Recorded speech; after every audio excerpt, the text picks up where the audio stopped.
Assalamualaikum warahmatullahi wabarakatuh. Bismillahirrahmanirrahim. Ku mau ini menjadi Ramadan terbaikku. Apa kabar anak solih dan soleha Mentari Arido? Alhamdulillah. Dalam kegiatan guru berkisah kali ini, Miss Nuria akan bercerita tentang Nabi Soleh alaihi salam. Semoga anak-anak Mentari Arido dapat mengambil hikmahnya dengan baik dari kisah yang Miss sampaikan. Simak cerita ini dengan baik ya teman-teman. Alkisah dahulu kala. Ada sebuah kaum bernama kaum Tsamud. Mereka adalah orang-orang yang diberi kecerdasan dalam bidang arsitektur dan mahir dalam ilmu memahat. Kota yang terkenal di sana bernama kota Al-Hijr. Di kota tersebut memiliki perairan, peternakan, dan pekerbunan yang berkembang sangat baik.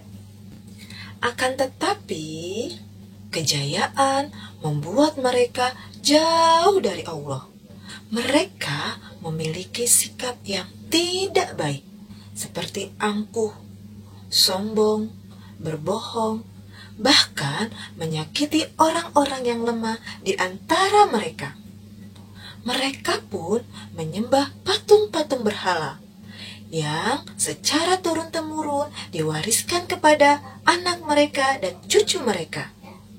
Allah tidak membiarkan manusia dalam kesesatan tanpa ada petunjuk. Oleh karena itu, Allah memilih Nabi Soleh untuk menjadi utusan pada kaum Tsamud. Nabi Soleh pun mulai berdakwah kepada kaumnya. Hai kaumku, sembahlah Allah. Dialah yang telah menciptakan manusia dan memakmurkan bumi ini. Mohon ampunlah kepada Allah Subhanahu wa Ta'ala atas dosa-dosa kalian dan takutlah akan azab Allah. Kaum Tsamud pun menjawab, Hai Soleh, kenapa kau larang kami untuk menyembah berhala? Padahal ini warisan nenek moyang kami. Kami tidak akan mengikuti ajaranmu. Kebanyakan kaum Tsamud tidak mengikuti dakwahnya Nabi Soleh. Hanya sebagian kecil yang menyambut seruan Nabi Soleh.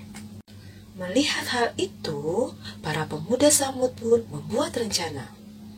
Mereka berharap orang-orang yang beriman meninggalkan Nabi Soleh dan kembali menyembah berhala.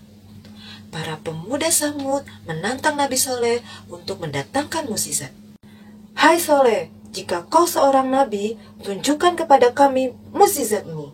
Jika tidak, maka engkau adalah pembohong.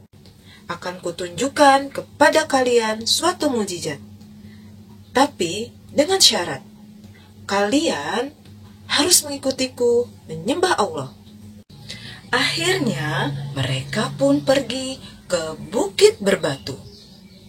Di sana Nabi Soleh memohon kepada Allah dengan sungguh-sungguh dan khusyuk agar mendapatkan mukjizat.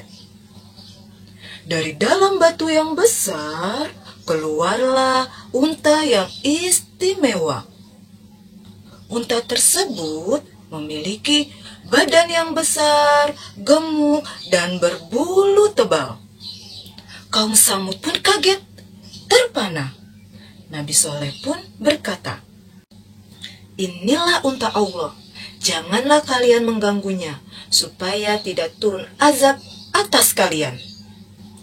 Unta tersebut makan dan minum dari sumber perairan yang sama dengan kaum Tsamud secara bergiliran.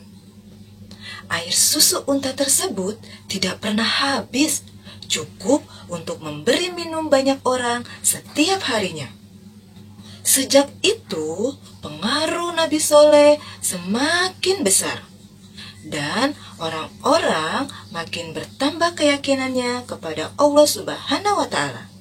Para pemuda Tsamud semakin cemas. Mereka takut wibawa mereka turun dan tidak memiliki pengikut lagi. Akhirnya, mereka membuat rencana untuk membunuh unta tersebut.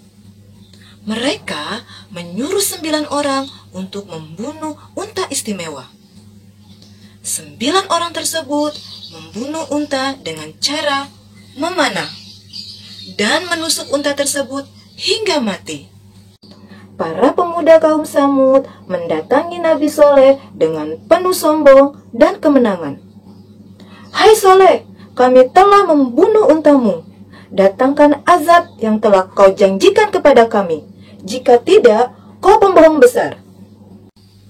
Di dalam penangguhan selama 3 hari, Nabi Soleh berharap kepada orang-orang tersebut untuk bertobat kepada Allah. Tetapi orang-orang kafir itu tetap dalam keangkuhannya. Mereka tidak mau bertobat kepada Allah. Nabi Soleh pun menjawab, "Kalian diberi waktu 3 hari. Setelah itu, azab Allah pasti akan datang." Orang-orang kafir tersebut gelisah, takut akan azab Allah yang akan datang. Kaum Samud pun mempunyai rencana untuk membunuh Nabi Soleh agar azab itu tidak jadi datang.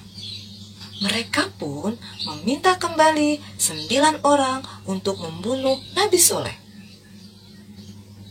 Tetapi niat mereka digagalkan oleh Allah Subhanahu wa Ta'ala. Ke-9 orang tersebut mati, dilempar batu-batu dari langit dalam perjalanan menuju rumah Soleh.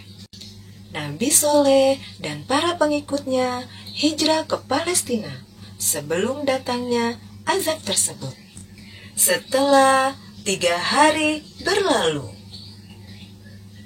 terdengar suara keras dari langit. Petir menyambar. Dar, dar, dar, dar. Bumi berguncang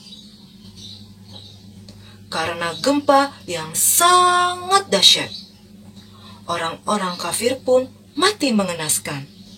Dan binasalah kaum Samud yang tidak pernah beriman kepada Allah dan tidak mengikuti utusan Allah. Nabi Soleh dan pengikutnya selamat dari azab, karena beliau dan pengikutnya beriman kepada Allah Subhanahu wa Ta'ala. Teman-teman, beriman kepada Allah juga ya, agar kita selamat di dunia dan di akhirat. Nah teman-teman, itu dia cerita Nabi Soleh yang diceritakan Allah dalam Al-Quran. Kisah kaum Samud mengajarkan kita untuk selalu taat kepada Allah dan Rasul-Nya, serta pentingnya amar ma'ruf nahi mungkar, yaitu selalu berbuat baik dan melarang kemungkaran.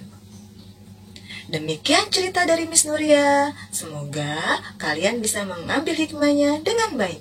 Wassalamualaikum warahmatullahi wabarakatuh.